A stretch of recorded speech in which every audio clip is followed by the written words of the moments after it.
সংসদের উপর হামলার অভিযোগ ঘিরে তীব্র তরজা, প্রশ্নের মুখে রাজনৈতিক ভাষা।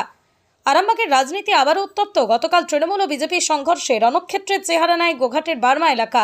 তৃণমূলের পক্ষ থেকে অভিযোগ, সাংসদ মিতালি বাগের উপর বিজেপি কর্মীদের হামলা চালানো হয়। অন্যদিকে বিজেপির দাবি, প্রথমেই তাদের গাড়িতে তৃণমূল সমর্থকরাই হামলা চালায়। সংঘর্ষে দুই পক্ষেরই বেশ কয়েকজন আহত হন এবং তাদের ভর্তি করা হয় আরামবাগ মেডিকেল কলেজে। ঘটনার খবর পেয়ে দ্রুত হাসপাতালে পৌঁছন তৃণমূলের সর্বভারতীয় সাধারণ সম্পাদক অভিষেক ব্যানার্জি। পল্লীশ্রীতে সভা থেকে তিনি এই ঘটনার তীব্র নিন্দা করেন এবং রাজনৈতিক প্রতিপক্ষকে কড়া হুঁশিয়ারি দেন। আজ কলকাতা থেকে এসে আহত সাংসদের সঙ্গে দেখা করেন তৃণমূলের রাজ্য মুখপাত্র অনির্বাণ বন্দ্যোপাধ্যায়। তিনি অভিযোগ করেন, বিজেপির রাজনীতি হিংসা ও বিভাজনের উপর দাঁড়িয়ে। তবে এই ঘটনার প্রেক্ষিতে রাজনৈতিক তরজা যতই তীব্র হোক, সাধারণ মানুষের মনে উঠছে বড় প্রশ্ন, রাজনীতি কি শুধুই প্রতিশোধের ভাষায় কথা বলবে, নাকি মানুষের নিরাপত্তা ও গণতান্ত্রিক পরিবেশ রক্ষা পাবে?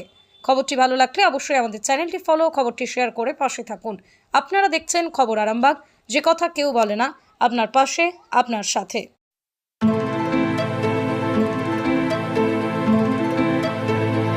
দেখুন, শারীরিক পরিস্থিতি এখন আমাদের মাননীয় সাংসদের একেবারেই ভালো নয়। যে ধরনের বর্বরচিত আক্রমণ তার মুখোমুখি হতে হয়েছে, এটা অত্যন্ত নক্কারজনক। বাংলার মাটিতে এইভাবে একজন সাংসদকে, মহিলা সাংসদকে, তিনি দলিত সম্প্রদায়ের একজন প্রতিনিধিও বটে, একজন মহিলাও বটে, তাকে যেভাবে আক্রমণের মুখে পড়তে হলো, বিজেপির এই বর্বর অসভ্য যে রাজনীতির তারা প্রচার বাংলায় করতে চাইছে, তার একটা অন্যতম নিষ্ঠুর উদাহরণ এটা। যে মিতালিদি যেভাবে আমরা দেখলাম, কোনো সভ্য সমাজে কোনো সভ্য রাজনৈতিক দল এই ধরনের কাজ করতে পারে না, যেটা ভারতীয় জনতা পার্টি করেছে। এবং আমি নিশ্চিত তারা আরামবাগ, হুগলি, এইখানে যে ন্যূনতম রাজনৈতিক প্রতিপত্তি তৈরি করেছে বলে মনে করছে, এই ঘটনার পরে সেই প্রতিপত্তি তাদের ধসে পড়বে। জানা গেছে যে বর্মায় একটা র্যালি চলছিল বিজেপির, তারপরে আপনাদের দিক থেকে একটা আক্রমণ হয়েছে, যেটা প্রশান্ত দিগার প্রার্থী যেটা বলছে, তারপরে আপনাদের অ্যাকশনের রিয়াকশান হয়েছে। বিষয়টা তো যদি ওই রকমই হয় তাহলে তো দুপক্ষই দায়ী। দেখুন, উনি রিয়াকশনের আবার অ্যাকশন, তারপর রিয়াকশন। যদি তিনি এই তত্ত্বে বিশ্বাস করেন তাতে কোনো ক্ষতি নেই। সেই তত্ত্ব কিভাবে ফলিত রূপ দিতে হয় সেটা বাংলার মানুষ জানেন। আমরা এই ধরনের তত্ত্ব আমরা বিশ্বাস করি না, হিংসায় বিশ্বাস আমাদের নেই। তিনি সরাসরি মিথ্যা কথা বলছেন, সেই ঘটনা আমরা দেখেছি। একটি গ্রামে তিনি গাড়িতে করে অস্ত্র মজুত করে নিয়ে যাচ্ছেন, সেখানে নির্বাচনী গাড়িতে অস্ত্র মজুত করে নিয়ে যাওয়াটা কতটা যুক্তিযুক্ত? কেন্দ্রীয় বাহিনী এই সব ব্যাপারে নীরব। তারা এই ক্ষেত্রে নির্বাচন কমিশন কোনো রকম পদক্ষেপ করার কথা ভাবেও না, করেও না। বিজেপি প্রার্থী তার মতো করে যা খুশি করবে না, গ্রামের মানুষ প্রতিবাদ করবেন না।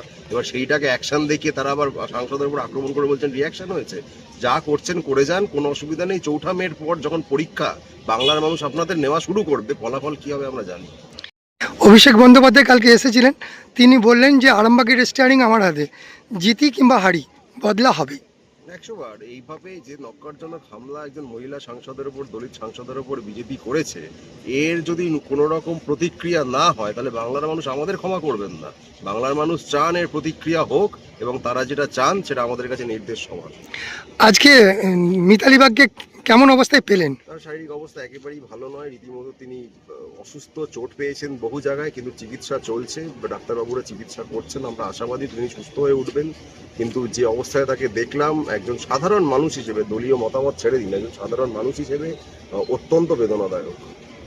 আরামবাগবাসীর উদ্দেশ্যে কি বার্তা দেবেন? আমার একটাই কথা বলার, আপনি যে কোনো দলকে সমর্থন করতে পারেন, যে কোনো দলকে আপনি নির্বাচিত করতে পারেন, কিন্তু আরামবাগের মাটি থেকে যারা যে দলের পূর্ণামাস্থানটা, কার্যত একজন মহিলা সাংসদের উপর এইরকম আক্রমণ করে, আপনারা ভেবে দেখবেন আপনার বাড়ির মহিলারা এদের হাতে যদি কোনোদিন চলে যায় তারা সুরক্ষিত কিনা। আপনারা নির্বাচিত যাকে খুশি করুন, যাকে খুশি ভোট দিন, কিন্তু বিজেপিকে দয়া করে এই ঘটনার পর বিশেষ করে কোনো রকম ক্ষমতার ধারে কাছে আসতে দেবেন।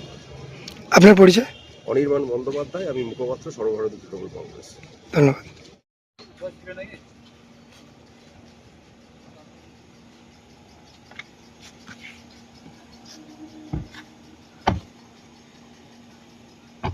নার্সিং হোম, এখানে অভিজ্ঞ ডাক্তার দ্বারা নরমাল, সিজার, হাই রিস্ক প্রেগন্যান্সি, ডেলিভারি সহ সমস্ত অপারেশন সুলভে করা হয়। Doctor Kalidas Ghosh, MBBS, MD gynae, DNB, FICOG, অভিজ্ঞ প্রসূতি ও স্ত্রীরোগ বিশেষজ্ঞ, কোর্ট রোড, আরামবাগ বাস স্ট্যান্ডের সন্নিকটে। যোগাযোগ নম্বর 7384893374। অথবা 9153144650 অথবা 7001653381।